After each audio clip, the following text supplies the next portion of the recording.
살다 보면 어느 순간부터 잠이 일찍 깹니다. 아직 어둠이 가시지 않은 새벽, 시계도 보지 않았는데 마음이 먼저 깨어 있습니다. 누군가는 그 시간에 이불을 끌어당기며 다시 눈을 감지만 또 어떤 이는 그 순간을 하늘이 주신 기회라 여기며 두 손을 모읍니다.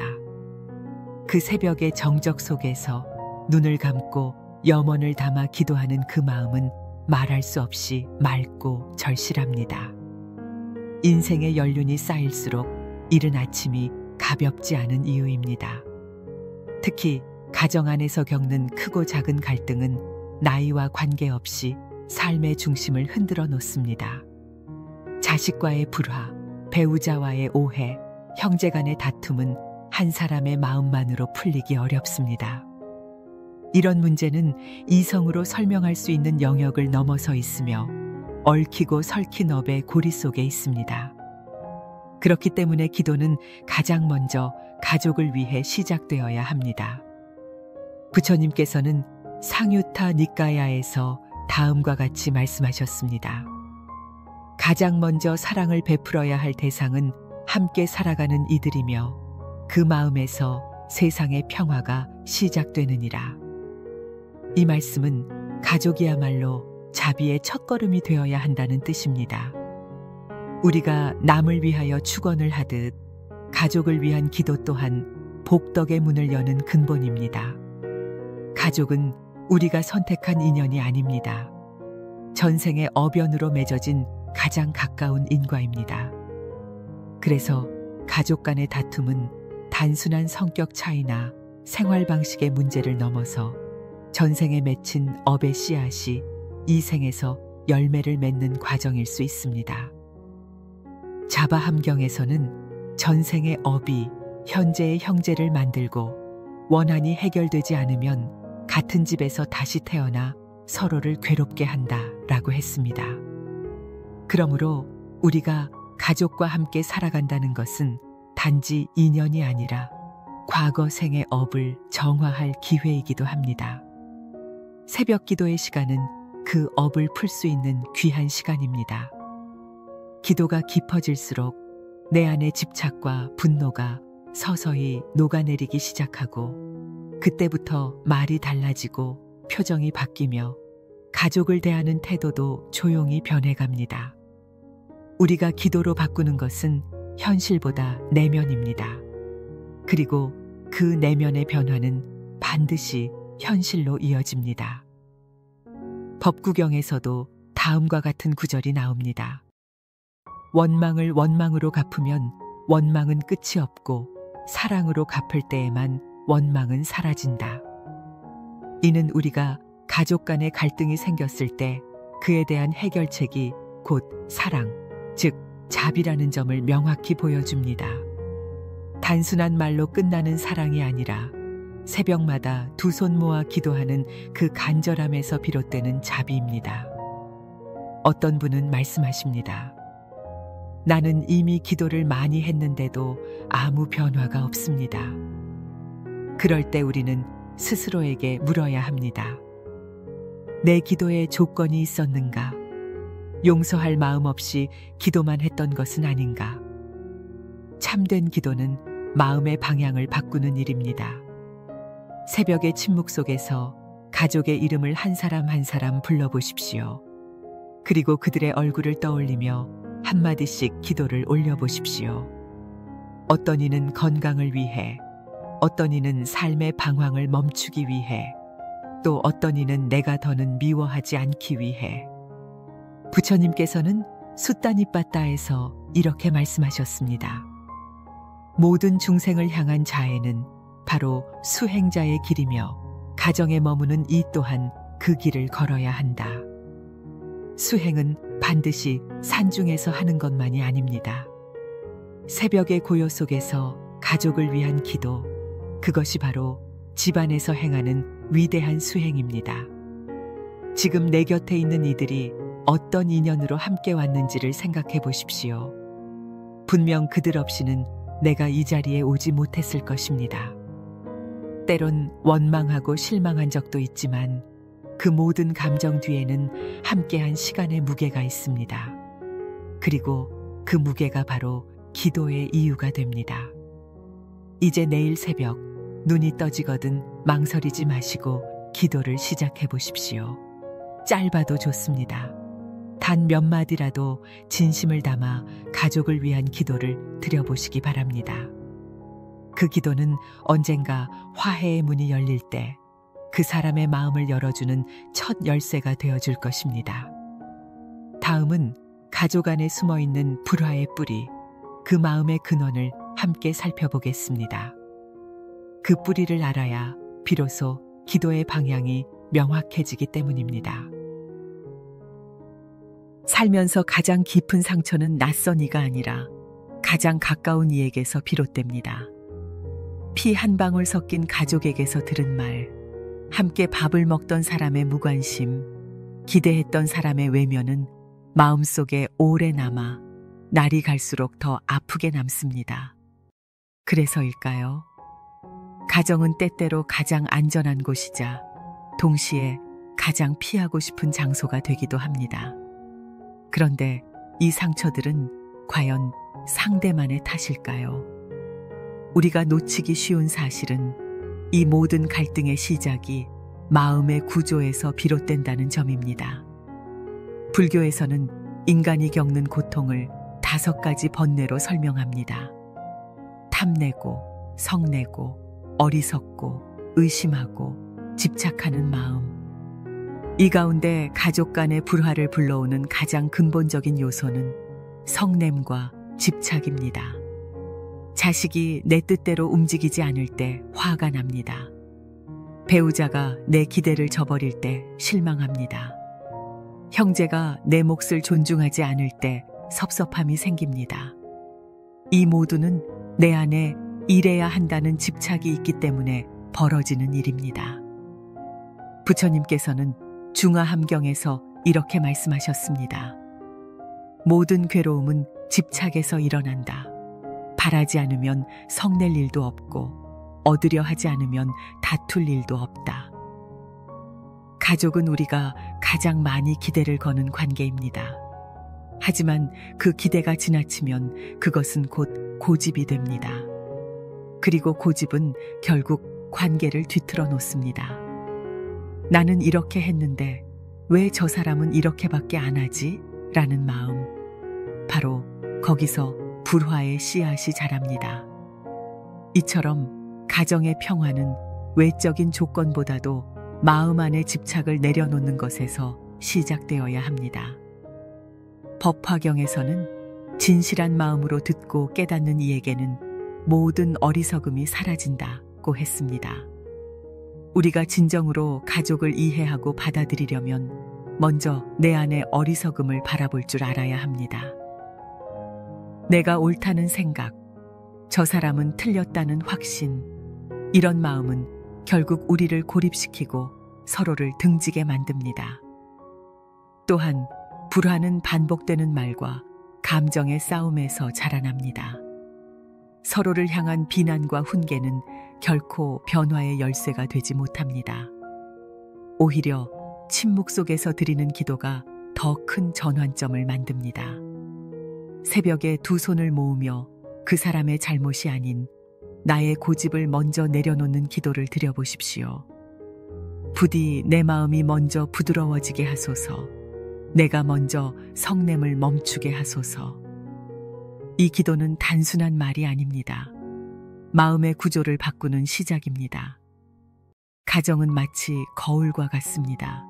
내가 미소 지으면 거울도 웃고 내가 찡그리면 거울도 그리합니다. 가족과의 관계도 마찬가지입니다. 내가 말투를 바꾸면 상대도 달라지기 시작합니다. 그런데 우리는 종종 상대가 먼저 바뀌길 바라며 기도합니다. 부처님께서 증이라함경에서 말씀하시기를 자신을 다스리는 자가 세상을 다스리는 자보다 위대하다고 하셨습니다. 내가 바뀌면 그 진동이 가장 가까운 이에게 전해지고 그것이 곧 가정의 평화로 연결됩니다.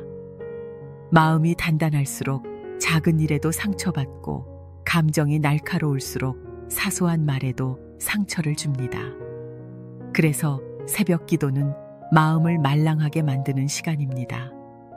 기도가 쌓일수록 말이 온유해지고 표정이 부드러워지며 나도 모르게 용서가 익숙해집니다. 그 변화를 통해 우리가 할 수 있는 가장 큰 기도는 결국 변화된 나 자신입니다. 가족 안의 다툼은 단순한 사건이 아닙니다.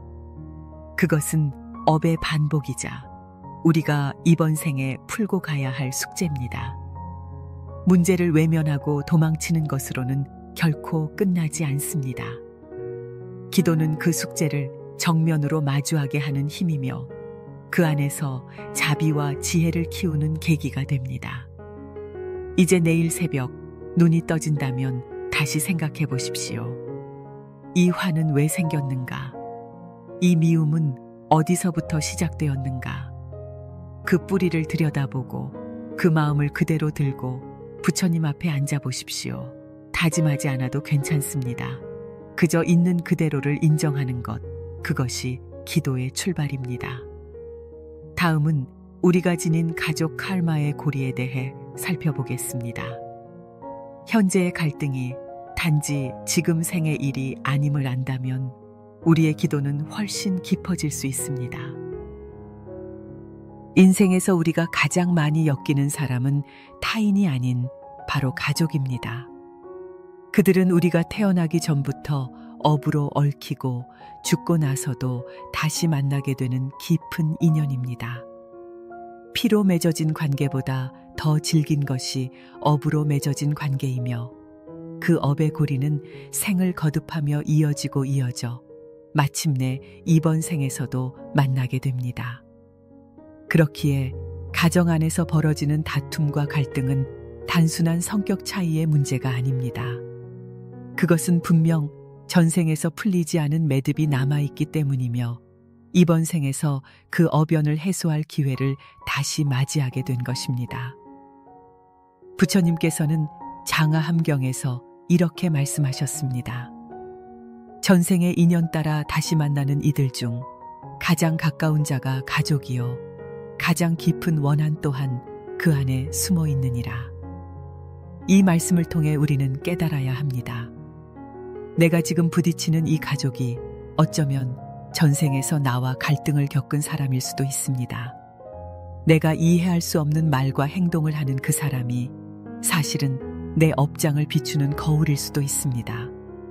그래서 부처님께서는 항상 말하셨습니다. 가족 안의 고통을 피하려 하지 말고 그 속에서 자비를 배우라. 자비는 멀리 있는 중생에게 베푸는 것이 아니라 가장 미운 사람에게 먼저 베푸는 것이기 때문입니다.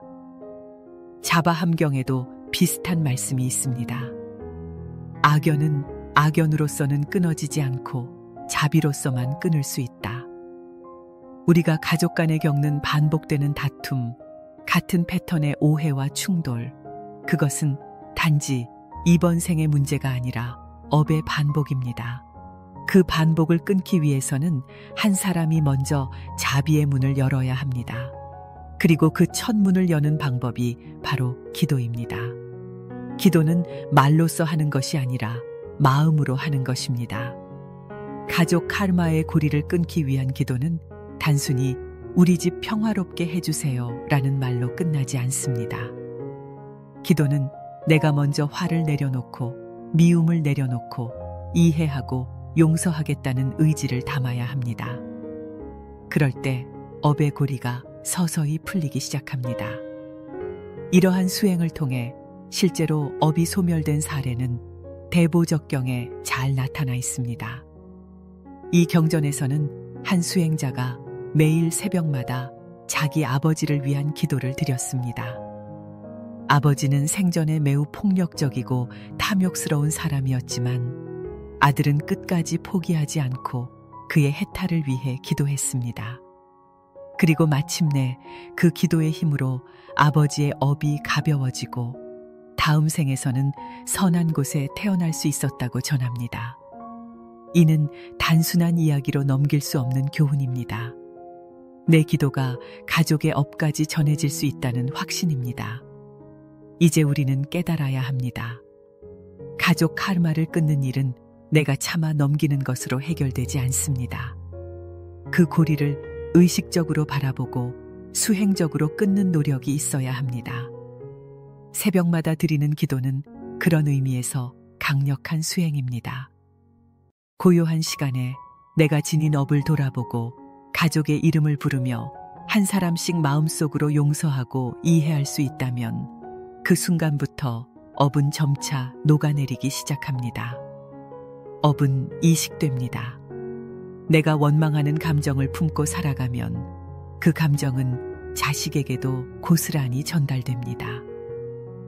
유마경에서는 어리석은 부모의 어리석음은 자식에게도 번지며 지혜로운 부모의 자비는 자손에게도 이어진다고 하였습니다.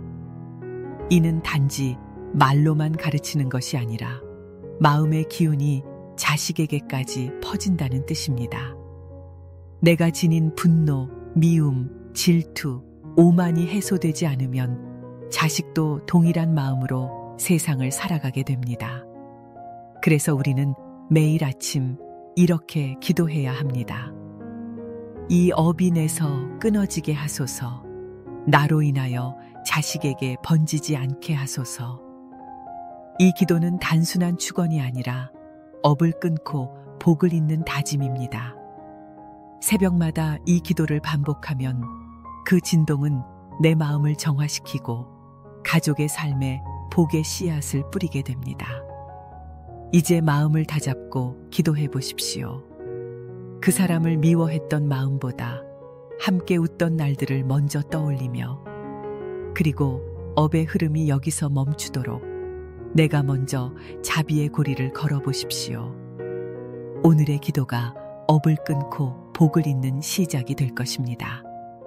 다음은 화해를 위해 반드시 기도보다 앞서 행해야 할 수행에 대해 이야기하겠습니다. 말보다 더 중요한 것은 행이라는 부처님의 가르침을 통해 그 의미를 함께 살펴보겠습니다. 마음속에 맺힌 앙금은 기도로 씻긴다고 믿고 싶지만 때로는 기도만으로는 그 실타래가 풀리지 않을 때가 있습니다. 그 이유는 간단합니다. 마음의 상처는 마음 안에서만 치유되는 것이 아니라 반드시 행으로 이어져야 하기 때문입니다. 부처님께서 말씀하신 수행이란 단순한 명상이나 기도만을 의미하는 것이 아닙니다. 그 수행은 살아있는 자비이며 움직이는 이해이며 말이 아닌 행입니다. 우리는 종종 갈등이 생기면 침묵하거나 상대를 피하거나 아니면 기도만으로 덮으려는 경향이 있습니다. 하지만 이것은 참된 수행의 모습이 아닙니다. 불화는 말로 생기고 침묵으로 굳어지고 오해로 커지며 결국 마음을 갈라놓습니다. 그 고리를 끊는 가장 좋은 방법은 기도보다 앞선 행입니다. 그것은 다가가는 발걸음, 사소한 안부의 말, 혹은 따뜻한 식사 한 끼로 시작됩니다.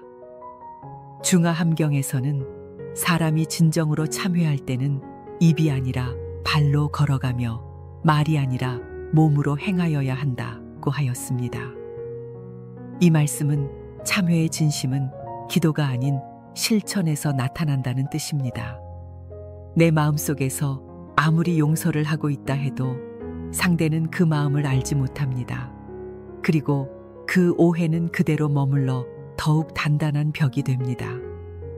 한 번은 이런 이야기를 들은 적이 있습니다. 어느 불자가 수십 년간 형제와의 갈등을 풀지 못한 채 살아왔습니다. 매일 새벽마다 형을 용서하겠다는 기도를 드렸고 염불도 빠짐없이 했습니다. 그런데 기도는 늘 제자리 걸음이었고 화해는 이루어지지 않았습니다. 그러던 어느 날 그는 결심합니다. 기도만으로는 안 되겠다고. 그래서 떨리는 손으로 편지를 쓰고 작은 선물을 싸서 직접 형을 찾아갑니다. 아무 말 없이 그 선물을 내밀었을 때 형은 말없이 눈물을 흘렸다고 합니다. 그 눈물이 바로 화해의 문이었습니다. 마음이 열리는 데는 오랜 시간이 걸리지만 문을 여는 데는 단 한 걸음이면 충분합니다. 부처님께서도 증이라 함경에서 말씀하셨습니다. 사람과 사람 사이의 인연은 행으로 다시 이어지며 말보다 한 걸음이 100가지 기도보다 낫다. 우리가 자주 하는 기도, 우리 집에 화평을 주옵소서는 나에게 먼저 다가갈 용기가 있는가를 묻는 말이기도 합니다. 용서는 마음속에 묻어두는 것이 아니라 실제 삶에서 몸으로 풀어야 완전해집니다. 그러므로 새벽 기도를 올리기 전 반드시 스스로에게 물어야 합니다. 나는 오늘 그 사람을 위해 어떤 행을 할 것인가? 그 답이 떠오르지 않는다면 아주 작은 것부터 시작하십시오. 예를 들어 아침 식사 자리에서 말없이 국을 더 떠주는 일, 메모지에 짧은 안부를 남기는 일, 휴대폰에 저장된 가족 사진을 꺼내어 그때의 미소를 떠올리는 일, 이런 사소한 실천이 바로 화해의 수행입니다. 법구경에서도 이와 같은 말씀이 나옵니다. 남을 해하지 않는 행위야말로 가장 큰 공덕이요, 먼저 다가가는 자가 가장 큰 복을 지닌다. 우리가 기도로 복을 구할 때 부처님은 반대로 묻습니다. 그 복을 받을 그릇은 되었느냐? 마음속에 분노와 미움, 상처와 오해로 가득한 그릇에는 복이 담기 어렵습니다. 복은 빈 그릇에 담기는 법입니다. 그 그릇을 비우는 가장 빠른 방법은 직접 다가가는 일입니다. 또한 화해의 수행은 단순히 관계를 회복하는 데서 그치지 않습니다. 그것은 내 삶 전체를 바꾸는 전환점이 됩니다. 마음속에 맺힌 갈등이 해소되면 생각이 바뀌고 말이 바뀌고 삶의 흐름이 바뀝니다. 화해는 단지 관계의 회복이 아닌 삶의 방향 자체를 바꾸는 수행입니다. 그것이야말로 부처님께서 말씀하신 진정한 전생의 업 해소이며 그 한 걸음이 수천 생을 바꾸는 시작이 될 수 있습니다. 혹시 지금 마음속에 쉽게 꺼내기 어려운 얼굴이 있다면 오늘 밤 그 사람을 위해 기도해 보십시오. 그리고 내일 새벽 마음이 시키는 가장 작은 행 하나를 실천해 보십시오. 그렇게 하루하루 기도와 행이 겹쳐질 때 비로소 화해는 현실이 되고 가정은 다시 평화의 둥지가 됩니다. 다음은 진심 어린 발언의 힘에 대해 이야기하겠습니다. 기도는 말이 아니라 서원이며 그 서원이 깊을수록 부처님의 응답도 더욱 분명해진다는 가르침을 함께 나누겠습니다.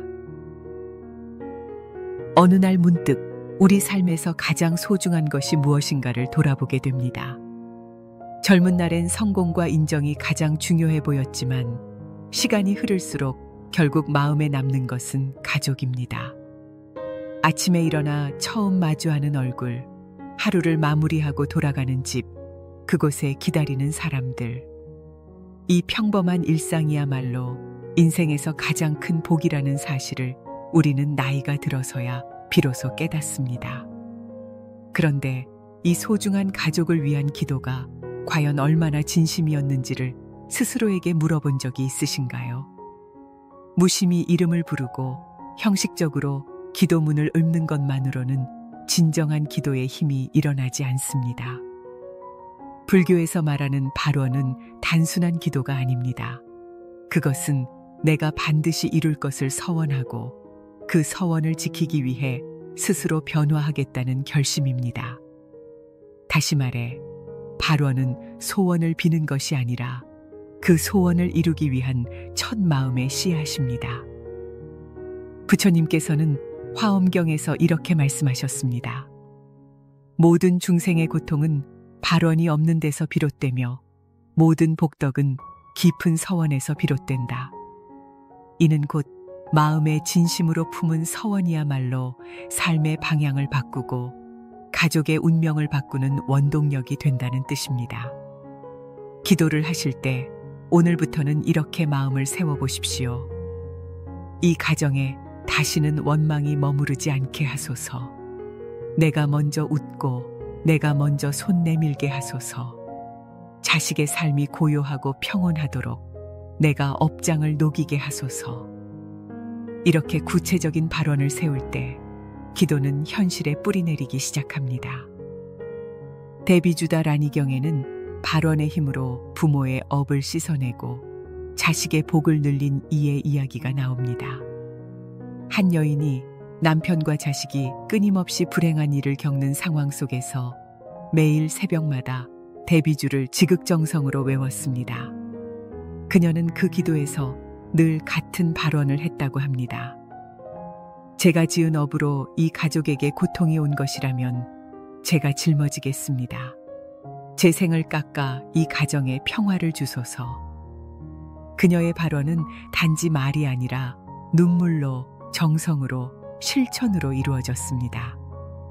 결국 몇 년 뒤 가족의 삶은 점차 안정을 찾아갔고 자식은 공부에 매진하게 되었으며 남편도 마음을 고쳐 불자로 거듭났다고 전해집니다. 이처럼 발언은 눈에 보이지 않는 기운의 흐름을 바꾸는 위대한 힘입니다. 그것은 자신의 업을 짊어지고도 가족을 위해 먼저 기도하는 마음에서 시작됩니다.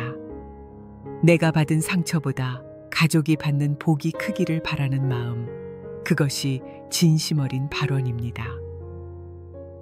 법화경에서도 부처님께서는 발언을 두고 이렇게 말씀하셨습니다. 서원이 없는 이는 뿌리 없는 나무와 같고 발언이 있는 이는 1000가지 열매를 맺는 씨앗과 같다. 다시 말해 가족을 위해 기도할 때는 막연히 잘 되기를 바라는 것이 아니라 나의 역할을 자각하며 발언을 세우는 것이 중요합니다. 이러한 발언은 기도의 중심을 남이 아닌 나로 옮깁니다. 내가 변하지 않고 가족의 변화만을 바란다면 그 기도는 공중에 흩어지기 쉽습니다. 하지만 내가 먼저 내가 가족 안에 평화가 되겠습니다 라고 다짐한다면 그 기도는 부처님의 자비 안에 씨앗처럼 심어지고 언젠가는 반드시 열매 맺게 됩니다. 아직 발언을 해보지 않으셨다면 오늘부터 단 하나의 문장을 정해 매일 새벽마다 그 발언을 마음속에 품어보십시오. 처음에는 다짐하는 것도 어렵고 마음이 흔들릴 수 있지만 그 발언이 점차 삶 속의 언행으로 나타나기 시작하면 가족 안에 분명한 변화가 일어납니다. 예를 들어 자식이 늘 반항적이라면 자식의 마음을 열기 위해 내가 먼저 귀 기울이게 하소서라는 발언을 하십시오. 배우자와의 사이가 멀어졌다면 함께 웃을 수 있는 하루를 만들기 위해 내가 먼저 유순하게 말하게 하소서라고 다짐해 보십시오. 이처럼 내 삶과 언행에 걸맞은 발언은 기도의 방향을 선명하게 하고 기도받는 상대의 삶에도 은은한 영향을 미치게 됩니다. 마음이 먼저 움직이면 현실도 따라 움직입니다. 그것이 불법의 신비이며 기도의 작용입니다. 가정의 불화를 기도만으로 덮으려 하지 마시고 그 기도를 통해 내가 먼저 변화하겠다는 서원을 품어보시길 바랍니다. 그것이야말로 진심 어린 발언이며 그 발언은 반드시 부처님의 대자대비 안에서 응답됩니다. 다음은 이 발언을 바탕으로 매일 실천할 수 있는 강력한 새벽 수행법, 바로 108연불 수행에 대해 말씀드리겠습니다. 하루의 시작이 업을 씻고 복을 불러오는 길이 될 수 있도록 그 수행의 구체적인 의미를 함께 나누겠습니다. 누구에게나 지우고 싶은 기억이 있습니다. 가족 간의 다툼, 이해받지 못했던 순간, 무심코 내뱉은 말 한마디가 관계를 멀어지게 만든 날들. 이 모든 기억은 마음의 앙금처럼 남아 우리의 일상에 영향을 미칩니다. 그것이 쌓이고 굳어지면 업장이 됩니다. 불교에서는 이 업장이 삶을 막는 장애물이 되며 인생의 흐름을 어긋나게 만든다고 가르칩니다. 업장은 우리가 전생에 지은 행위로 인해 생기는 것만이 아닙니다. 지금 이 생에서도 말 한마디, 생각 하나, 행동 하나가 모두 업이 됩니다. 그 업이 선하면 복이 되고 악하면 장애가 됩니다. 가족 안에서 생긴 원망과 미움, 분노와 후회 역시 그대로 남아 업이 되어 집안 전체의 기운을 흐리게 만듭니다. 이 업장을 가장 효과적으로 녹일 수 있는 수행이 바로 108연불입니다. 부처님께서는 숫다니빠따에서 말씀하셨습니다. 마음의 번뇌를 씻기 위해서는 정성 어린 염송이 필요하며 그 안에 자비심을 실어야 한다. 새벽의 정적 속에서 드리는 108연불은 단순한 수치의 반복이 아니라 업장을 녹이고 가정을 정화하는 강력한 수행입니다. 왜 108일까요? 불교에서는 인간의 번뇌를 108가지로 분류합니다. 이 번뇌는 시비, 탐욕, 성냄, 어리석음, 교만, 의심 등으로 나뉘며 삶의 모든 고통의 뿌리가 됩니다. 108배는 단순히 무릎을 꿇고 절을 하는 것이 아니라 그 한 절마다 하나의 번뇌를 끊어내고 하나의 업장을 녹여내는 절실한 기도입니다. 특히 가족을 위한 108연불은 더욱 깊은 의미를 가집니다. 매 절마다 가족의 이름을 마음에 떠올리고 그들을 위한 자비심을 담아 연불을 하다 보면 내 마음속에 쌓여있던 감정의 찌꺼기들이 천천히 사라집니다. 관세음보살이라는 이름 하나를 마음속에서 반복할 때마다 분노는 사그라들고 용서와 이해가 자라납니다. 보왕산매론에는 이렇게 나와 있습니다. 업장을 소멸하지 않으면 자비는 꽃피지 않고 수행하지 않으면 기도는 열매 맺지 않는다. 기도는 마음의 시작이며 수행은 그것을 완성하는 열쇠입니다. 연불은 기도와 수행이 하나 되는 실천입니다. 그것이 바로 새벽 108연불이 강력한 이유입니다. 한 불자는 오랜 시간 자식과 갈등을 겪으며 괴로워하던 중 매일 새벽마다 자식의 이름을 염하며 108배를 하기로 결심했습니다. 처음에는 무릎이 아팠고 마음은 떠 있었지만 3일이 지나자 눈물이 흐르기 시작했습니다. 7일이 지나자 자식이 먼저 다가와 엄마, 요즘 좀 달라졌어 라는 말을 건넸고 한 달이 지나자 그 집에는 웃음이 돌아오기 시작했습니다. 기적은 멀리서 오는 것이 아닙니다. 수행 속에서 매일 조금씩 피어나는 것입니다. 새벽은 마음이 가장 맑고 번뇌가 가장 약해지는 시간입니다.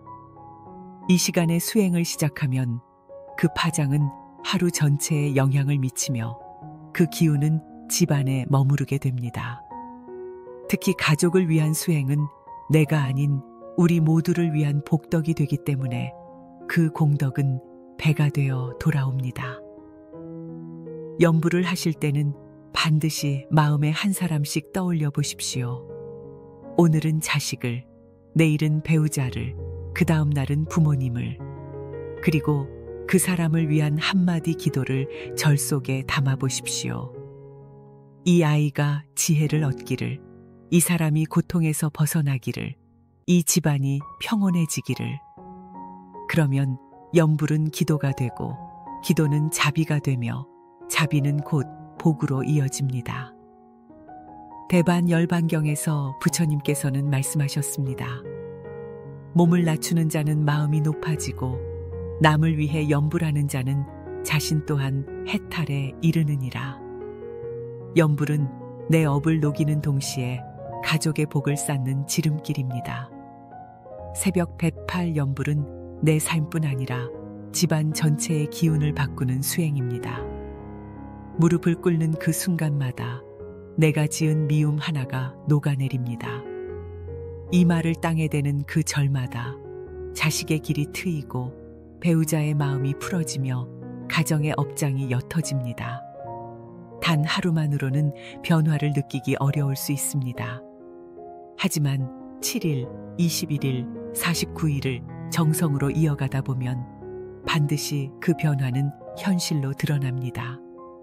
다음은 말 한마디, 기도 한 문장이 어떤 기운을 만들어내는지를 살펴보겠습니다. 우리가 평소에 무심코 내뱉는 말이야말로 기도의 씨앗이 되며 가족의 복을 만드는 시작임을 함께 나누겠습니다. 우리는 하루에도 수없이 많은 말을 합니다. 무심코 던진 말, 상처를 주려는 의도는 없었지만 날카롭게 들렸던 말, 혹은 늘 반복되는 푸념과 불평들. 이렇게 내뱉는 말들이 쌓이고 쌓여 결국에는 가정의 기운을 만들고 가족 간의 관계를 좌우하게 됩니다. 아무렇지 않게 쏟아낸 말 한마디가 가족의 마음을 얼게 만들고 어떤 말은 평생 회복되지 않는 상처가 되기도 합니다. 부처님께서는 증일아함경에서 이렇게 말씀하셨습니다. 말은 중생의 업이 되며 혀는 칼보다 날카로우니 그를 다스리는 자는 세상의 화를 막을 수 있느니라. 이 말씀은 단순히 말을 조심하라는 권고가 아니라 말이 곧 업이고 업이 곧 복과 화의 근원이 된다는 깊은 가르침입니다. 가정 안에서 우리는 더욱 말에 주의해야 합니다. 가족은 서로 가장 가까이 있기 때문에 그만큼 말의 영향을 깊이 받습니다. 타인의 말은 한 번 스쳐 지나갈 수 있지만 가족의 말은 마음속에 오래 머뭅니다. 그래서 불교에서는 말을 다스리는 수행을 가장 중요한 가르침 가운데 하나로 삼습니다. 법구경에는 부드러운 말은 향기로운 꽃과 같아서 듣는 자의 마음을 맑게 하며 거친 말은 독화살과 같아 오래도록 고통을 남긴다고 하였습니다. 말이 얼마나 큰 힘을 가지고 있는지를 보여주는 구절입니다. 우리가 가족에게 하는 말이 자비심으로 가득하다면 그것은 기도와 다르지 않습니다.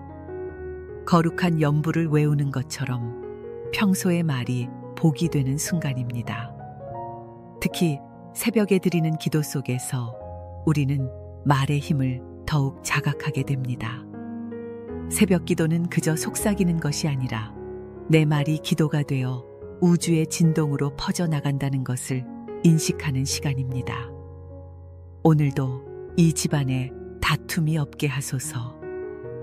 이 자식이 평온한 하루를 살게 하소서. 배우자의 마음에 불만 대신 감사가 깃들게 하소서. 이러한 기도는 단순한 말이 아니라 입을 통해 우주에 흘려보내는 서원입니다. 그러나 이러한 말의 힘은 기도할 때뿐만 아니라 평소 대화 속에서도 동일하게 작용합니다. 자녀에게 넌 왜 그렇게 못하니? 라는 말보다 괜찮아, 다시 해보면 돼 라는 말이, 배우자에게 당신은 늘 그 모양이야 라는 말보다 고생 많았어요 라는 한마디가 훨씬 강력한 변화의 씨앗이 됩니다. 이런 말은 곧 복이 되어 다시 내게로 돌아오며 그 가정에 화평을 가져옵니다. 화엄경에서는 이렇게 말씀하십니다. 말은 마음의 소리이며 마음이 청정하면 말도 청정하고 청정한 말은 천상의 공덕이 된다. 우리가 말 하나를 바꾸면 그것은 단지 소리의 변화가 아니라 업의 방향을 바꾸는 일입니다. 원망의 말을 멈추고 자비의 말을 하게 되면 가족 간의 업장이 옅어지고 기운이 밝아지게 됩니다. 한 불자의 이야기가 있습니다. 그는 늘 아내에게 불평을 쏟아내던 사람이었습니다. 아내의 음식이 입에 맞지 않아 불만을 말했고 자식이 원하는 진로를 선택하자 고함을 쳤습니다. 그러나 어느 날 법당에서 스스로의 업을 돌아보고 하루 한마디씩 좋은 말을 하기로 결심했습니다. 처음에는 억지로 수고했어, 고마워를 내뱉었지만 그 말이 반복되자 가족의 분위기가 달라지기 시작했습니다. 자식이 먼저 말을 붙였고 아내가 미소를 지었습니다. 그는 뒤늦게 깨달았습니다.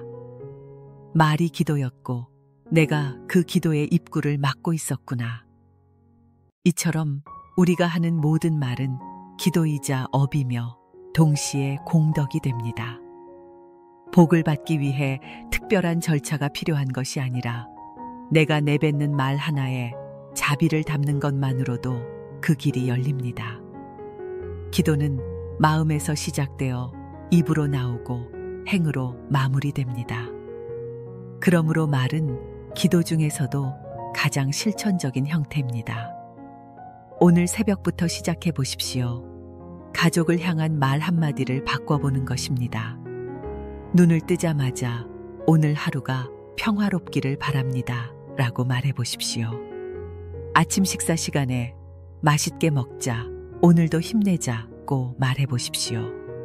하루를 마치며 수고했어, 고마워요 라는 말을 건네보십시오. 이 짧은 말들이 쌓여 업장을 녹이고 복의 기운을 끌어들이는 기도가 됩니다. 다음은 가정에 머무는 복, 그 복이 기도로 이어지기 위해 우리가 반드시 지켜야 할 마음의 중심에 대해 이야기하겠습니다. 기도는 정성도 중요하지만 그 마음을 어디에 두느냐가 진정한 화평의 열쇠가 된다는 부처님의 가르침을 함께 살펴보겠습니다. 삶이란 결국 어디에 복이 머무느냐에 따라 달라지는 것 같습니다. 집안에 복이 깃들면 자식이 편안하고 부부가 화목하며 일이 순탄하게 흘러갑니다. 반면 복이 떠난 집에는 끊임없는 다툼, 알 수 없는 불운, 반복되는 아픔이 자리합니다. 그렇다면 이 복은 어디에서 오는 것일까요? 그리고 우리는 어떻게 그 복을 가정에 머물게 할 수 있을까요? 불교에서는 복을 짓는 세 가지 길을 제시합니다. 첫째는 보시, 둘째는 계율, 셋째는 기도입니다. 이 중에서 가정의 복을 말할 때 가장 직접적인 실천이 바로 기도입니다. 하지만 이 기도는 형식적인 기도가 아닙니다. 마음을 바르게 다스린 기도, 자비심을 담은 기도, 공덕을 짓겠다는 서원이 담긴 기도만이 진정한 복을 머무르게 하는 기도가 됩니다. 부처님께서는 증이라 함경에서 이렇게 말씀하셨습니다. 복은 떠도는 것이 아니라 머물 자리를 찾는다. 그 자리는 마음이 고요하고 말이 부드러우며 행이 바른 곳이다. 이 말씀은 곧 복은 조건이 아니라 상태이며 그 상태를 기도로 유지할 수 있다는 가르침입니다. 가정에 복이 머물기 위한 기도는 반드시 세 가지를 갖추어야 합니다. 첫째, 기도의 대상이 분명해야 합니다. 막연히 우리 집 잘되게 해주세요가 아니라 자식이 올바른 길을 걷게 하소서, 배우자의 마음이 평온하게 하소서, 이 집안에 근심이 머무르지 않게 하소서처럼 구체적인 내용을 담아야 합니다. 기도의 내용이 분명할수록 그 파장은 크고 부처님의 응답도 명료해집니다. 둘째, 기도의 시간과 자리를 정하는 것입니다. 특히 새벽은 기도의 복이 크게 작용하는 시간입니다. 대보적경에서는 태양이 떠오르기 전에 고요함 속에 드리는 기도는 천상의 공덕과 같다고 했습니다. 매일 같은 시간, 같은 장소에서 기도를 드리는 것은 기도의 기운을 공간에 정착시키는 힘이 됩니다. 정성스럽게 촛불을 켜고 연부를 외우며 가족의 이름을 부르는 그 순간, 복은 그 집안에 머물기 시작합니다.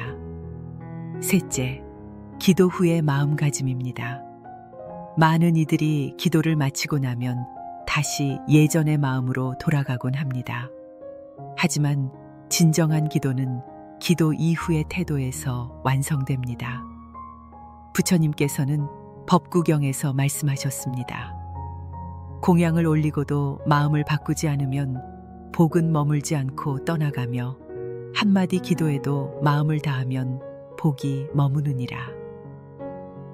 이처럼 기도는 끝난 순간부터가 진짜 시작입니다. 가족에게 좀 더 다정하게 말하고 불평 대신 감사의 말을 전하고 미워하던 마음을 반 발짝 내려놓는 그 순간 기도는 복으로 바뀝니다. 어느 불자의 이야기가 있습니다. 그는 삶이 늘 꼬이고 집안에 우환이 끊이지 않자 스스로를 돌아보기 시작했습니다. 그리고 매일 새벽 가족을 위한 기도를 올리기로 결심했습니다. 처음엔 바쁜 삶 속에서 몇 분만 시간을 냈지만 점점 더 간절해지자 시간은 길어졌고 기도는 깊어졌습니다.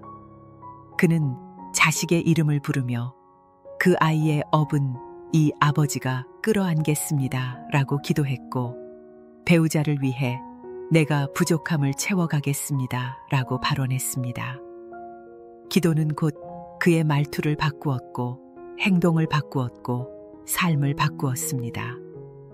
그렇게 한 해가 지나고 나자 신기하게도 집안에 머물던 어두운 기운이 걷히기 시작했습니다. 복은 어느 날 갑자기 떨어지지 않습니다. 복은 부처님께 기도드릴 때 잠시 머물다 우리의 태도에 따라 떠나기도 하고 다시 돌아오기도 합니다. 기도가 깊어질수록 복은 오래 머무르고 그 복은 반드시 다음 세대에까지 이어지게 됩니다. 유마경에는 복은 정성 속에서 태어나고 진실 속에서 자란다고 하였습니다. 진실한 기도는 언젠가 반드시 현실의 응답을 가져옵니다. 그리고 그 응답은 꼭 기도한 내게만 오는 것이 아니라 내가 사랑하는 가족에게 먼저 찾아옵니다. 오늘부터 기도할 때 꼭 마음속으로 다짐해 보시길 바랍니다. 이 집안에 복이 머물기를, 내가 그 복의 그릇이 되겠습니다. 그 다짐이 서원이 되고 그 서원이 기도가 되고 그 기도가 복이 되어 삶으로 흘러 들어올 것입니다. 다음은 그 복이 어떻게 인연을 살리고 삶을 회복시키는지를 살펴보겠습니다. 새벽 기도가 가족의 업장을 씻고 자식과 부부, 부모와 형제의 인연을 다시 이어주는 깊은 작용에 대해 함께 나누겠습니다. 살아오며 마음속에 이런 생각이 드신 적은 없으셨습니까? 이 사람과 왜 이렇게 인연이 얽혔을까? 도무지 이해할 수도 풀 수도 없는 관계 같다. 자식이 말도 안 되는 선택을 하며 마음을 멀리할 때, 배우자가 나를 이해하지 못한 채 등을 돌릴 때, 형제와의 사이가 씻기지 않는 오해로 인해 멀어졌을 때 우리는 묻습니다. 왜 하필 내 가족일까? 왜 이런 인연이 내 삶에 반복될까? 불교는 이 모든 인연이 우연이 아니라고 말합니다. 부처님께서는 장하함경에서 이렇게 말씀하셨습니다. 인연 없는 만남은 없다. 오늘의 가족은 전생의 업이 맺어준 가장 가까운 거울이니 그 안에서 자비를 배워야 한다. 이 말씀은 지금 내 곁에 있는 이들이 내가 가장 정성 다해 기도해야 할 존재라는 것을 의미합니다. 사실 우리는 인생에서 수많은 인연을 만나지만 기도를 바치고 염원을 담아 이름을 부르는 대상은 많지 않습니다. 그런데도 유독 가족만큼은 반복해서 기도하게 됩니다. 자식이 방황하면 자식 이름을 부르며 울고, 배우자가 병이 나면 손을 잡고 부처님 앞에 절하며, 부모가 눈을 감을 즈음에는 그 공덕을 나누기 위해 염불을 시작합니다. 이는 곧 가족이라는 인연이 우리의 기도와 가장 맞닿아 있다는 뜻입니다. 이처럼 새벽 기도는 단순한 일과가 아닙니다. 그것은 가족 인연의 업을 거스르고 깨끗이 씻어내는 대서원이며 내 삶뿐 아니라 가족의 운명을 바꾸는 전환점입니다. 특히 새벽은 온 우주의 기운이 잠잠해지고 마음의 문이 가장 활짝 열리는 시간입니다. 부처님께서도 숫다니빠따에서 말씀하셨습니다. 밤이 새고 어둠이 걷히는 그 시간에 마음을 낮추어 기도하는 자는 업장을 녹이고 복을 채우게 된다. 이 새벽 시간에 가족을 위한 이름을 부르며 기도를 시작해 보십시오. 오늘은 자식의 이름을, 내일은 배우자의 이름을, 그 다음은 형제의 이름을, 그 이름을 입술이 아니라 마음으로 부를 때 인연은 다시 맺어지고 응어리는 풀리며 오래도록 끊어진 마음의 다리가 다시 이어지기 시작합니다. 법화경에는 인연에 대해 이런 말씀이 나옵니다. 깊은 인연은 미움으로도 끊어지지 않고 얕은 인연은 애틋함으로도 이어지지 않는다. 기도로 지은 인연만이 생생히 이어진다. 결국 인연은 내가 얼마나 기도하고 얼마나 발언하며 얼마나 자비를 실천했는가에 따라 길어지고 깊어집니다. 한 노보살의 이야기가 떠오릅니다. 세 자녀 중 막내는 가족과 등지고 연락을 끊은 지 수십 년이 지나 있었습니다. 그녀는 날마다 기도했습니다. 새벽마다 그 아이의 이름을 부르고 아무런 대답도 없이 아무런 변화도 없이 오직 부처님 앞에 발언을 드렸습니다. 이 아이의 마음이 문득 열려 다시 가족의 품으로 돌아오게 하소서. 그렇게 10년이 흘렀습니다. 어느 날 뜻밖에도 그 자식이 문을 두드렸고 말없이 앉아 식사를 청했습니다. 말은 없었지만 눈빛에서 용서를 구했고 어머니는 말없이 밥을 더 퍼주었습니다. 그날 이후 그 집은 다시 웃음이 피었습니다. 그 기적은 어디서 온 것일까요? 바로 끊이지 않은 기도였습니다. 기도는 말이 아니라 지속입니다. 새벽마다 무릎 꿇고 두 손 모은 그 시간이 자식의 마음 문을 열게 했고 가족의 끊어진 인연을 다시 잇게 한 것입니다. 여러분, 지금 삶에 혹시 끊어진 인연이 있으십니까? 자식과의 갈등, 부부간의 냉랭함, 형제와의 단절, 그 어떤 관계든 그 인연은 끝난 것이 아니라 아직 기도가 닿지 않은 것일 수 있습니다. 그 인연을 다시 잇고자 하신다면 오늘 새벽부터 그 이름을 부르며 기도해 보시길 바랍니다. 단 하루가 아니라 일주일, 한 달, 100일의 정성을 다해 보십시오. 부처님은 반드시 그 기도를 들으시고 그 마음의 응답을 인연으로 돌려주십니다. 오늘 우리의 이야기를 마무리하며 다시 한번 마음속에 새겨보시길 바랍니다.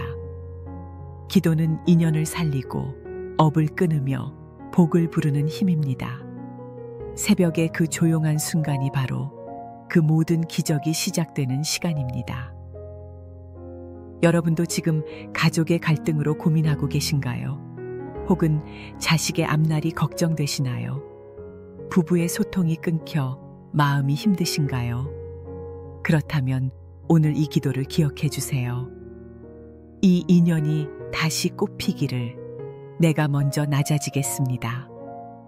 이 말에 마음이 닿으셨다면 좋아요를 눌러주시고 아래 댓글란에 관세음보살을 남겨주세요. 부처님의 무량한 자비가 여러분의 가정에 평온과 화평으로 가득하기를 진심으로 발언합니다.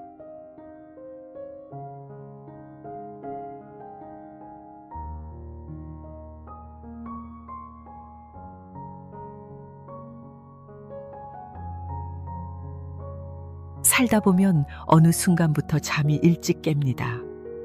아직 어둠이 가시지 않은 새벽, 시계도 보지 않았는데 마음이 먼저 깨어 있습니다. 누군가는 그 시간에 이불을 끌어당기며 다시 눈을 감지만 또 어떤 이는 그 순간을 하늘이 주신 기회라 여기며 두 손을 모읍니다. 그 새벽의 정적 속에서 눈을 감고 염원을 담아 기도하는 그 마음은 말할 수 없이 맑고 절실합니다. 인생의 연륜이 쌓일수록 이른 아침이 가볍지 않은 이유입니다. 특히 가정 안에서 겪는 크고 작은 갈등은 나이와 관계없이 삶의 중심을 흔들어 놓습니다. 자식과의 불화, 배우자와의 오해, 형제 간의 다툼은 한 사람의 마음만으로 풀리기 어렵습니다. 이런 문제는 이성으로 설명할 수 있는 영역을 넘어서 있으며 얽히고 설킨 업의 고리 속에 있습니다. 그렇기 때문에 기도는 가장 먼저 가족을 위해 시작되어야 합니다. 부처님께서는 상유타 니까야에서 다음과 같이 말씀하셨습니다. 가장 먼저 사랑을 베풀어야 할 대상은 함께 살아가는 이들이며 그 마음에서 세상의 평화가 시작되느니라. 이 말씀은 가족이야말로 자비의 첫걸음이 되어야 한다는 뜻입니다. 우리가 남을 위하여 축원을 하듯 가족을 위한 기도 또한 복덕의 문을 여는 근본입니다. 가족은 우리가 선택한 인연이 아닙니다. 전생의 어변으로 맺어진 가장 가까운 인과입니다.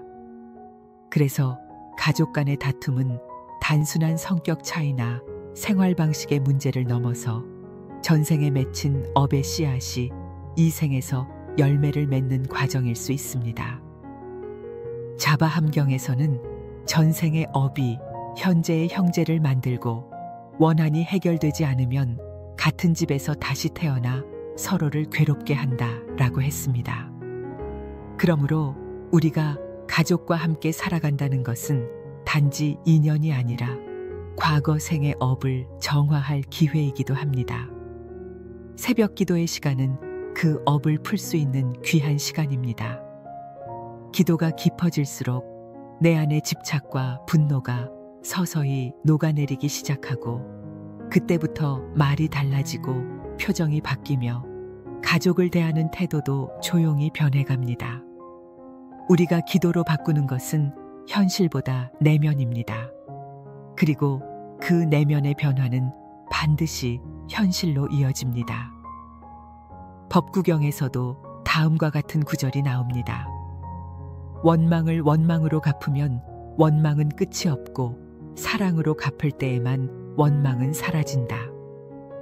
이는 우리가 가족 간의 갈등이 생겼을 때 그에 대한 해결책이 곧 사랑, 즉 자비라는 점을 명확히 보여줍니다. 단순한 말로 끝나는 사랑이 아니라 새벽마다 두 손 모아 기도하는 그 간절함에서 비롯되는 자비입니다. 어떤 분은 말씀하십니다. 나는 이미 기도를 많이 했는데도 아무 변화가 없습니다. 그럴 때 우리는 스스로에게 물어야 합니다. 내 기도에 조건이 있었는가? 용서할 마음 없이 기도만 했던 것은 아닌가? 참된 기도는 마음의 방향을 바꾸는 일입니다. 새벽의 침묵 속에서 가족의 이름을 한 사람 한 사람 불러보십시오. 그리고 그들의 얼굴을 떠올리며 한마디씩 기도를 올려보십시오. 어떤 이는 건강을 위해, 어떤 이는 삶의 방황을 멈추기 위해, 또 어떤 이는 내가 더는 미워하지 않기 위해. 부처님께서는 숫다니빠따에서 이렇게 말씀하셨습니다. 모든 중생을 향한 자애는 바로 수행자의 길이며 가정에 머무는 이 또한 그 길을 걸어야 한다. 수행은 반드시 산중에서 하는 것만이 아닙니다. 새벽의 고요 속에서 가족을 위한 기도, 그것이 바로 집안에서 행하는 위대한 수행입니다. 지금 내 곁에 있는 이들이 어떤 인연으로 함께 왔는지를 생각해 보십시오. 분명 그들 없이는 내가 이 자리에 오지 못했을 것입니다. 때론 원망하고 실망한 적도 있지만 그 모든 감정 뒤에는 함께한 시간의 무게가 있습니다. 그리고 그 무게가 바로 기도의 이유가 됩니다. 이제 내일 새벽 눈이 떠지거든 망설이지 마시고 기도를 시작해 보십시오. 짧아도 좋습니다. 단 몇 마디라도 진심을 담아 가족을 위한 기도를 드려보시기 바랍니다. 그 기도는 언젠가 화해의 문이 열릴 때 그 사람의 마음을 열어주는 첫 열쇠가 되어줄 것입니다. 다음은 가족 안에 숨어있는 불화의 뿌리, 그 마음의 근원을 함께 살펴보겠습니다. 그 뿌리를 알아야 비로소 기도의 방향이 명확해지기 때문입니다. 살면서 가장 깊은 상처는 낯선 이가 아니라 가장 가까운 이에게서 비롯됩니다. 피 한 방울 섞인 가족에게서 들은 말, 함께 밥을 먹던 사람의 무관심, 기대했던 사람의 외면은 마음속에 오래 남아 날이 갈수록 더 아프게 남습니다. 그래서일까요? 가정은 때때로 가장 안전한 곳이자 동시에 가장 피하고 싶은 장소가 되기도 합니다. 그런데 이 상처들은 과연 상대만의 탓일까요? 우리가 놓치기 쉬운 사실은 이 모든 갈등의 시작이 마음의 구조에서 비롯된다는 점입니다. 불교에서는 인간이 겪는 고통을 5가지 번뇌로 설명합니다. 탐내고, 성내고, 어리석고, 의심하고, 집착하는 마음. 이 가운데 가족 간의 불화를 불러오는 가장 근본적인 요소는 성냄과 집착입니다. 자식이 내 뜻대로 움직이지 않을 때 화가 납니다. 배우자가 내 기대를 저버릴 때 실망합니다. 형제가 내 몫을 존중하지 않을 때 섭섭함이 생깁니다.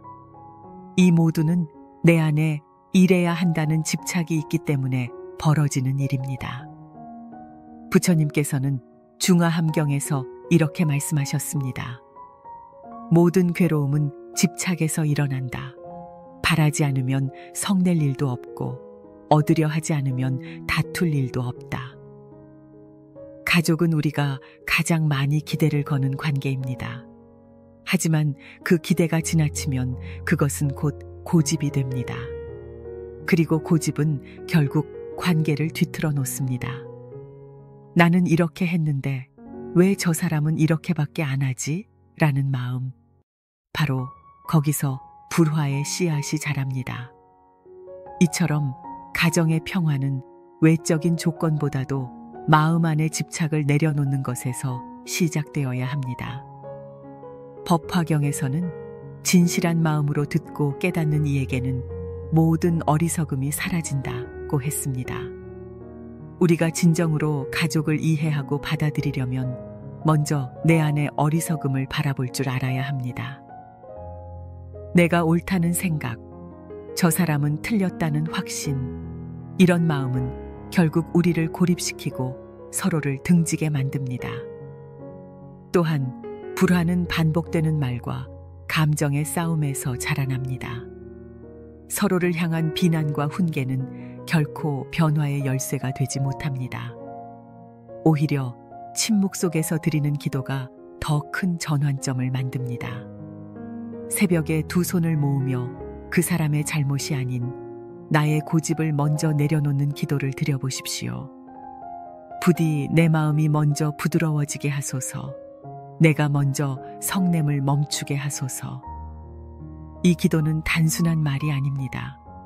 마음의 구조를 바꾸는 시작입니다. 가정은 마치 거울과 같습니다. 내가 미소 지으면 거울도 웃고 내가 찡그리면 거울도 그리합니다. 가족과의 관계도 마찬가지입니다. 내가 말투를 바꾸면 상대도 달라지기 시작합니다. 그런데 우리는 종종 상대가 먼저 바뀌길 바라며 기도합니다. 부처님께서 증이라함경에서 말씀하시기를 자신을 다스리는 자가 세상을 다스리는 자보다 위대하다고 하셨습니다. 내가 바뀌면 그 진동이 가장 가까운 이에게 전해지고 그것이 곧 가정의 평화로 연결됩니다. 마음이 단단할수록 작은 일에도 상처받고 감정이 날카로울수록 사소한 말에도 상처를 줍니다. 그래서 새벽 기도는 마음을 말랑하게 만드는 시간입니다. 기도가 쌓일수록 말이 온유해지고 표정이 부드러워지며 나도 모르게 용서가 익숙해집니다. 그 변화를 통해 우리가 할 수 있는 가장 큰 기도는 결국 변화된 나 자신입니다. 가족 안의 다툼은 단순한 사건이 아닙니다. 그것은 업의 반복이자 우리가 이번 생에 풀고 가야 할 숙제입니다. 문제를 외면하고 도망치는 것으로는 결코 끝나지 않습니다. 기도는 그 숙제를 정면으로 마주하게 하는 힘이며 그 안에서 자비와 지혜를 키우는 계기가 됩니다. 이제 내일 새벽 눈이 떠진다면 다시 생각해 보십시오. 이 화는 왜 생겼는가? 이 미움은 어디서부터 시작되었는가? 그 뿌리를 들여다보고 그 마음을 그대로 들고 부처님 앞에 앉아 보십시오. 다짐하지 않아도 괜찮습니다. 그저 있는 그대로를 인정하는 것, 그것이 기도의 출발입니다. 다음은 우리가 지닌 가족 카르마의 고리에 대해 살펴보겠습니다. 현재의 갈등이 단지 지금 생의 일이 아님을 안다면 우리의 기도는 훨씬 깊어질 수 있습니다. 인생에서 우리가 가장 많이 엮이는 사람은 타인이 아닌 바로 가족입니다. 그들은 우리가 태어나기 전부터 업으로 얽히고 죽고 나서도 다시 만나게 되는 깊은 인연입니다. 피로 맺어진 관계보다 더 질긴 것이 업으로 맺어진 관계이며 그 업의 고리는 생을 거듭하며 이어지고 이어져 마침내 이번 생에서도 만나게 됩니다. 그렇기에 가정 안에서 벌어지는 다툼과 갈등은 단순한 성격 차이의 문제가 아닙니다. 그것은 분명 전생에서 풀리지 않은 매듭이 남아있기 때문이며 이번 생에서 그 어변을 해소할 기회를 다시 맞이하게 된 것입니다. 부처님께서는 장하함경에서 이렇게 말씀하셨습니다. 전생의 인연 따라 다시 만나는 이들 중 가장 가까운 자가 가족이요 가장 깊은 원한 또한 그 안에 숨어 있느니라. 이 말씀을 통해 우리는 깨달아야 합니다. 내가 지금 부딪히는 이 가족이 어쩌면 전생에서 나와 갈등을 겪은 사람일 수도 있습니다. 내가 이해할 수 없는 말과 행동을 하는 그 사람이 사실은 내 업장을 비추는 거울일 수도 있습니다. 그래서 부처님께서는 항상 말하셨습니다. 가족 안의 고통을 피하려 하지 말고 그 속에서 자비를 배우라. 자비는 멀리 있는 중생에게 베푸는 것이 아니라 가장 미운 사람에게 먼저 베푸는 것이기 때문입니다. 자바함경에도 비슷한 말씀이 있습니다. 악연은 악연으로서는 끊어지지 않고 자비로서만 끊을 수 있다. 우리가 가족 간에 겪는 반복되는 다툼, 같은 패턴의 오해와 충돌, 그것은 단지 이번 생의 문제가 아니라 업의 반복입니다. 그 반복을 끊기 위해서는 한 사람이 먼저 자비의 문을 열어야 합니다. 그리고 그 첫 문을 여는 방법이 바로 기도입니다. 기도는 말로써 하는 것이 아니라 마음으로 하는 것입니다. 가족 카르마의 고리를 끊기 위한 기도는 단순히 우리 집 평화롭게 해주세요 라는 말로 끝나지 않습니다. 기도는 내가 먼저 화를 내려놓고 미움을 내려놓고 이해하고 용서하겠다는 의지를 담아야 합니다. 그럴 때 업의 고리가 서서히 풀리기 시작합니다. 이러한 수행을 통해 실제로 업이 소멸된 사례는 대보적경에 잘 나타나 있습니다. 이 경전에서는 한 수행자가 매일 새벽마다 자기 아버지를 위한 기도를 드렸습니다. 아버지는 생전에 매우 폭력적이고 탐욕스러운 사람이었지만 아들은 끝까지 포기하지 않고 그의 해탈을 위해 기도했습니다. 그리고 마침내 그 기도의 힘으로 아버지의 업이 가벼워지고 다음 생에서는 선한 곳에 태어날 수 있었다고 전합니다. 이는 단순한 이야기로 넘길 수 없는 교훈입니다. 내 기도가 가족의 업까지 전해질 수 있다는 확신입니다. 이제 우리는 깨달아야 합니다. 가족 카르마를 끊는 일은 내가 참아 넘기는 것으로 해결되지 않습니다. 그 고리를 의식적으로 바라보고 수행적으로 끊는 노력이 있어야 합니다. 새벽마다 드리는 기도는 그런 의미에서 강력한 수행입니다. 고요한 시간에 내가 지닌 업을 돌아보고 가족의 이름을 부르며 한 사람씩 마음속으로 용서하고 이해할 수 있다면 그 순간부터 업은 점차 녹아내리기 시작합니다.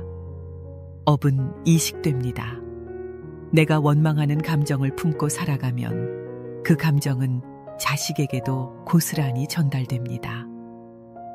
유마경에서는 어리석은 부모의 어리석음은 자식에게도 번지며 지혜로운 부모의 자비는 자손에게도 이어진다고 하였습니다.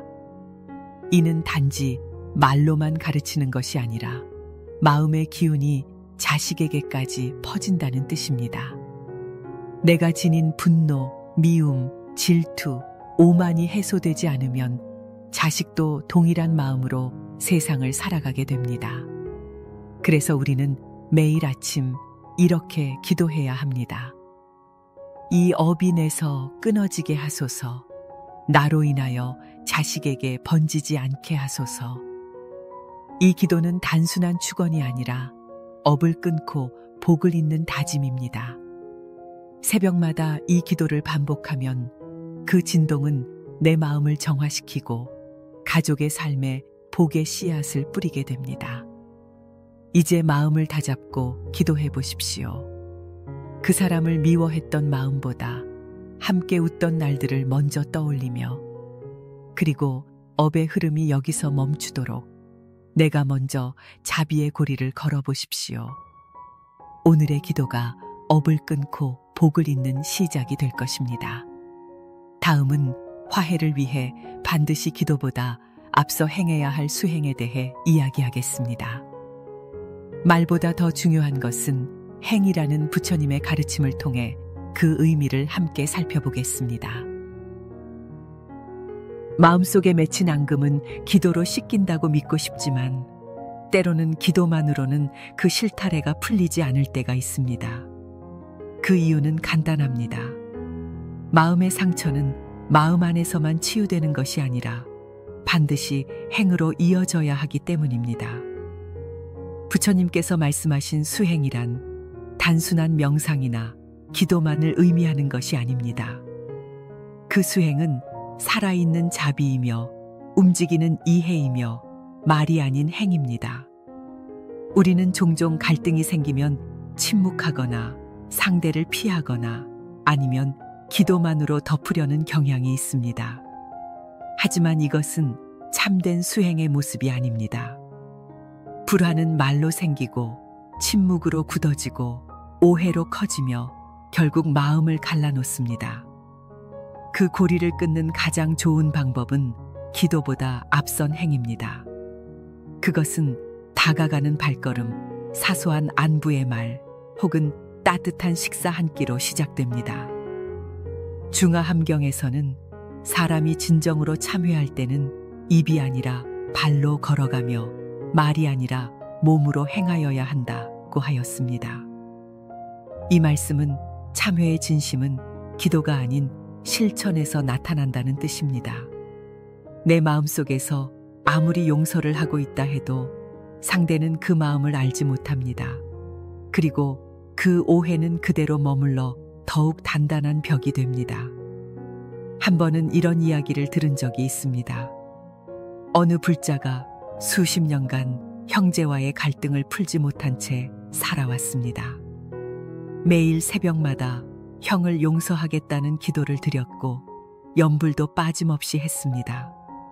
그런데 기도는 늘 제자리 걸음이었고 화해는 이루어지지 않았습니다.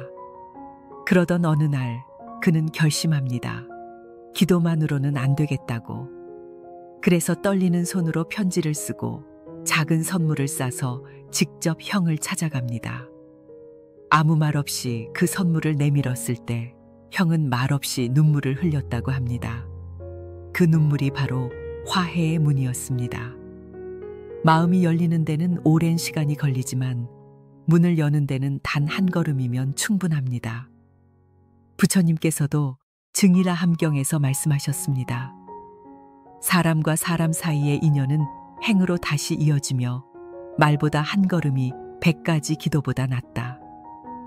우리가 자주 하는 기도, 우리 집에 화평을 주옵소서는 나에게 먼저 다가갈 용기가 있는가를 묻는 말이기도 합니다. 용서는 마음속에 묻어두는 것이 아니라 실제 삶에서 몸으로 풀어야 완전해집니다.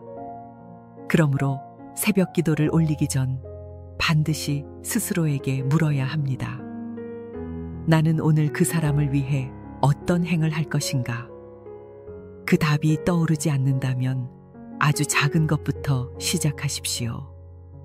예를 들어 아침 식사 자리에서 말없이 국을 더 떠주는 일, 메모지에 짧은 안부를 남기는 일, 휴대폰에 저장된 가족 사진을 꺼내어 그때의 미소를 떠올리는 일, 이런 사소한 실천이 바로 화해의 수행입니다. 법구경에서도 이와 같은 말씀이 나옵니다. 남을 해하지 않는 행위야말로 가장 큰 공덕이요 먼저 다가가는 자가 가장 큰 복을 지닌다. 우리가 기도로 복을 구할 때 부처님은 반대로 묻습니다. 그 복을 받을 그릇은 되었느냐? 마음속에 분노와 미움, 상처와 오해로 가득한 그릇에는 복이 담기 어렵습니다. 복은 빈 그릇에 담기는 법입니다. 그 그릇을 비우는 가장 빠른 방법은 직접 다가가는 일입니다. 또한 화해의 수행은 단순히 관계를 회복하는 데서 그치지 않습니다. 그것은 내 삶 전체를 바꾸는 전환점이 됩니다. 마음속에 맺힌 갈등이 해소되면 생각이 바뀌고 말이 바뀌고 삶의 흐름이 바뀝니다. 화해는 단지 관계의 회복이 아닌 삶의 방향 자체를 바꾸는 수행입니다. 그것이야말로 부처님께서 말씀하신 진정한 전생의 업 해소이며 그 한 걸음이 수천 생을 바꾸는 시작이 될 수 있습니다. 혹시 지금 마음속에 쉽게 꺼내기 어려운 얼굴이 있다면 오늘 밤 그 사람을 위해 기도해 보십시오. 그리고 내일 새벽 마음이 시키는 가장 작은 행 하나를 실천해 보십시오. 그렇게 하루하루 기도와 행이 겹쳐질 때 비로소 화해는 현실이 되고 가정은 다시 평화의 둥지가 됩니다. 다음은 진심 어린 발언의 힘에 대해 이야기하겠습니다. 기도는 말이 아니라 서원이며 그 서원이 깊을수록 부처님의 응답도 더욱 분명해진다는 가르침을 함께 나누겠습니다. 어느 날 문득 우리 삶에서 가장 소중한 것이 무엇인가를 돌아보게 됩니다. 젊은 날엔 성공과 인정이 가장 중요해 보였지만 시간이 흐를수록 결국 마음에 남는 것은 가족입니다. 아침에 일어나 처음 마주하는 얼굴, 하루를 마무리하고 돌아가는 집, 그곳에 기다리는 사람들. 이 평범한 일상이야말로 인생에서 가장 큰 복이라는 사실을 우리는 나이가 들어서야 비로소 깨닫습니다. 그런데 이 소중한 가족을 위한 기도가 과연 얼마나 진심이었는지를 스스로에게 물어본 적이 있으신가요? 무심히 이름을 부르고 형식적으로 기도문을 읊는 것만으로는 진정한 기도의 힘이 일어나지 않습니다. 불교에서 말하는 발원은 단순한 기도가 아닙니다. 그것은 내가 반드시 이룰 것을 서원하고 그 서원을 지키기 위해 스스로 변화하겠다는 결심입니다. 다시 말해, 발원은 소원을 비는 것이 아니라 그 소원을 이루기 위한 첫 마음의 씨앗입니다. 부처님께서는 화엄경에서 이렇게 말씀하셨습니다. 모든 중생의 고통은 발원이 없는 데서 비롯되며 모든 복덕은 깊은 서원에서 비롯된다. 이는 곧 마음의 진심으로 품은 서원이야말로 삶의 방향을 바꾸고 가족의 운명을 바꾸는 원동력이 된다는 뜻입니다. 기도를 하실 때 오늘부터는 이렇게 마음을 세워보십시오. 이 가정에 다시는 원망이 머무르지 않게 하소서. 내가 먼저 웃고 내가 먼저 손 내밀게 하소서. 자식의 삶이 고요하고 평온하도록 내가 업장을 녹이게 하소서. 이렇게 구체적인 발언을 세울 때 기도는 현실에 뿌리내리기 시작합니다. 대비주다 라니경에는 발언의 힘으로 부모의 업을 씻어내고 자식의 복을 늘린 이의 이야기가 나옵니다. 한 여인이 남편과 자식이 끊임없이 불행한 일을 겪는 상황 속에서 매일 새벽마다 대비주를 지극정성으로 외웠습니다. 그녀는 그 기도에서 늘 같은 발언을 했다고 합니다. 제가 지은 업으로 이 가족에게 고통이 온 것이라면 제가 짊어지겠습니다. 제 생을 깎아 이 가정에 평화를 주소서. 그녀의 발언은 단지 말이 아니라 눈물로, 정성으로, 실천으로 이루어졌습니다. 결국 몇 년 뒤 가족의 삶은 점차 안정을 찾아갔고 자식은 공부에 매진하게 되었으며 남편도 마음을 고쳐 불자로 거듭났다고 전해집니다. 이처럼 발언은 눈에 보이지 않는 기운의 흐름을 바꾸는 위대한 힘입니다. 그것은 자신의 업을 짊어지고도 가족을 위해 먼저 기도하는 마음에서 시작됩니다. 내가 받은 상처보다 가족이 받는 복이 크기를 바라는 마음, 그것이 진심 어린 발언입니다. 법화경에서도 부처님께서는 발언을 두고 이렇게 말씀하셨습니다. 서원이 없는 이는 뿌리 없는 나무와 같고 발언이 있는 이는 1000가지 열매를 맺는 씨앗과 같다. 다시 말해, 가족을 위해 기도할 때는 막연히 잘 되기를 바라는 것이 아니라 나의 역할을 자각하며 발언을 세우는 것이 중요합니다. 이러한 발언은 기도의 중심을 남이 아닌 나로 옮깁니다. 내가 변하지 않고 가족의 변화만을 바란다면 그 기도는 공중에 흩어지기 쉽습니다. 하지만 내가 먼저 내가 가족 안에 평화가 되겠습니다 라고 다짐한다면 그 기도는 부처님의 자비 안에 씨앗처럼 심어지고 언젠가는 반드시 열매 맺게 됩니다. 아직 발언을 해보지 않으셨다면 오늘부터 단 하나의 문장을 정해 매일 새벽마다 그 발언을 마음속에 품어보십시오.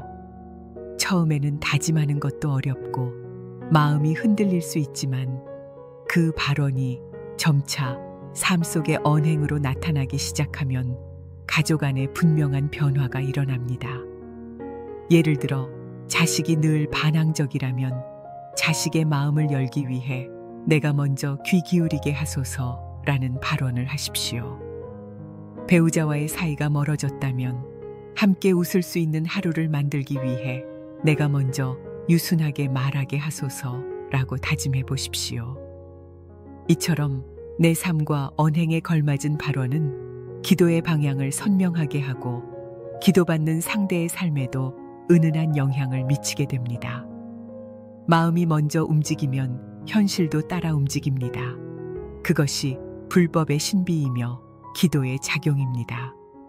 가정의 불화를 기도만으로 덮으려 하지 마시고 그 기도를 통해 내가 먼저 변화하겠다는 서원을 품어보시길 바랍니다. 그것이야말로 진심 어린 발언이며 그 발언은 반드시 부처님의 대자대비 안에서 응답됩니다. 다음은 이 발언을 바탕으로 매일 실천할 수 있는 강력한 새벽 수행법, 바로 108연불 수행에 대해 말씀드리겠습니다. 하루의 시작이 업을 씻고 복을 불러오는 길이 될 수 있도록 그 수행의 구체적인 의미를 함께 나누겠습니다. 누구에게나 지우고 싶은 기억이 있습니다. 가족 간의 다툼, 이해받지 못했던 순간, 무심코 내뱉은 말 한마디가 관계를 멀어지게 만든 날들. 이 모든 기억은 마음의 앙금처럼 남아 우리의 일상에 영향을 미칩니다. 그것이 쌓이고 굳어지면 업장이 됩니다. 불교에서는 이 업장이 삶을 막는 장애물이 되며 인생의 흐름을 어긋나게 만든다고 가르칩니다. 업장은 우리가 전생에 지은 행위로 인해 생기는 것만이 아닙니다. 지금 이 생에서도 말 한마디, 생각 하나, 행동 하나가 모두 업이 됩니다. 그 업이 선하면 복이 되고 악하면 장애가 됩니다. 가족 안에서 생긴 원망과 미움, 분노와 후회 역시 그대로 남아 업이 되어 집안 전체의 기운을 흐리게 만듭니다. 이 업장을 가장 효과적으로 녹일 수 있는 수행이 바로 108연불입니다. 부처님께서는 숫다니빠따에서 말씀하셨습니다. 마음의 번뇌를 씻기 위해서는 정성어린 염송이 필요하며 그 안에 자비심을 실어야 한다. 새벽의 정적 속에서 드리는 108연불은 단순한 수치의 반복이 아니라 업장을 녹이고 가정을 정화하는 강력한 수행입니다. 왜 108일까요? 불교에서는 인간의 번뇌를 108가지로 분류합니다. 이 번뇌는 시비, 탐욕, 성냄, 어리석음, 교만, 의심 등으로 나뉘며 삶의 모든 고통의 뿌리가 됩니다. 108배는 단순히 무릎을 꿇고 절을 하는 것이 아니라 그 한 절마다 하나의 번뇌를 끊어내고 하나의 업장을 녹여내는 절실한 기도입니다. 특히 가족을 위한 108연불은 더욱 깊은 의미를 가집니다. 매 절마다 가족의 이름을 마음에 떠올리고 그들을 위한 자비심을 담아 염불을 하다 보면 내 마음속에 쌓여있던 감정의 찌꺼기들이 천천히 사라집니다. 관세음보살이라는 이름 하나를 마음속에서 반복할 때마다 분노는 사그라들고 용서와 이해가 자라납니다. 보왕산매론에는 이렇게 나와 있습니다. 업장을 소멸하지 않으면 자비는 꽃피지 않고 수행하지 않으면 기도는 열매 맺지 않는다. 기도는 마음의 시작이며 수행은 그것을 완성하는 열쇠입니다. 염불은 기도와 수행이 하나 되는 실천입니다. 그것이 바로 새벽 108 염불이 강력한 이유입니다. 한 불자는 오랜 시간 자식과 갈등을 겪으며 괴로워하던 중 매일 새벽마다 자식의 이름을 염하며 108배를 하기로 결심했습니다. 처음에는 무릎이 아팠고 마음은 떠 있었지만 3일이 지나자 눈물이 흐르기 시작했습니다. 7일이 지나자 자식이 먼저 다가와 엄마, 요즘 좀 달라졌어 라는 말을 건넸고 한 달이 지나자 그 집에는 웃음이 돌아오기 시작했습니다. 기적은 멀리서 오는 것이 아닙니다. 수행 속에서 매일 조금씩 피어나는 것입니다. 새벽은 마음이 가장 맑고 번뇌가 가장 약해지는 시간입니다. 이 시간에 수행을 시작하면 그 파장은 하루 전체에 영향을 미치며 그 기운은 집안에 머무르게 됩니다. 특히 가족을 위한 수행은 내가 아닌 우리 모두를 위한 복덕이 되기 때문에 그 공덕은 배가 되어 돌아옵니다. 염불을 하실 때는 반드시 마음에 한 사람씩 떠올려 보십시오. 오늘은 자식을, 내일은 배우자를, 그 다음 날은 부모님을, 그리고 그 사람을 위한 한마디 기도를 절 속에 담아 보십시오. 이 아이가 지혜를 얻기를, 이 사람이 고통에서 벗어나기를, 이 집안이 평온해지기를. 그러면 염불은 기도가 되고 기도는 자비가 되며 자비는 곧 복으로 이어집니다. 대반열반경에서 부처님께서는 말씀하셨습니다. 몸을 낮추는 자는 마음이 높아지고 남을 위해 염불하는 자는 자신 또한 해탈에 이르느니라. 염불은 내 업을 녹이는 동시에 가족의 복을 쌓는 지름길입니다. 새벽 108 염불은 내 삶뿐 아니라 집안 전체의 기운을 바꾸는 수행입니다. 무릎을 꿇는 그 순간마다 내가 지은 미움 하나가 녹아내립니다. 이마를 땅에 대는 그 절마다 자식의 길이 트이고 배우자의 마음이 풀어지며 가정의 업장이 옅어집니다. 단 하루만으로는 변화를 느끼기 어려울 수 있습니다. 하지만 7일, 21일, 49일을 정성으로 이어가다 보면 반드시 그 변화는 현실로 드러납니다. 다음은 말 한마디, 기도 한 문장이 어떤 기운을 만들어내는지를 살펴보겠습니다. 우리가 평소에 무심코 내뱉는 말이야말로 기도의 씨앗이 되며 가족의 복을 만드는 시작임을 함께 나누겠습니다. 우리는 하루에도 수없이 많은 말을 합니다. 무심코 던진 말, 상처를 주려는 의도는 없었지만 날카롭게 들렸던 말, 혹은 늘 반복되는 푸념과 불평들. 이렇게 내뱉는 말들이 쌓이고 쌓여 결국에는 가정의 기운을 만들고 가족 간의 관계를 좌우하게 됩니다. 아무렇지 않게 쏟아낸 말 한마디가 가족의 마음을 얼게 만들고 어떤 말은 평생 회복되지 않는 상처가 되기도 합니다. 부처님께서는 증일아함경에서 이렇게 말씀하셨습니다. 말은 중생의 업이 되며 혀는 칼보다 날카로우니 그를 다스리는 자는 세상의 화를 막을 수 있느니라. 이 말씀은 단순히 말을 조심하라는 권고가 아니라 말이 곧 업이고 업이 곧 복과 화의 근원이 된다는 깊은 가르침입니다.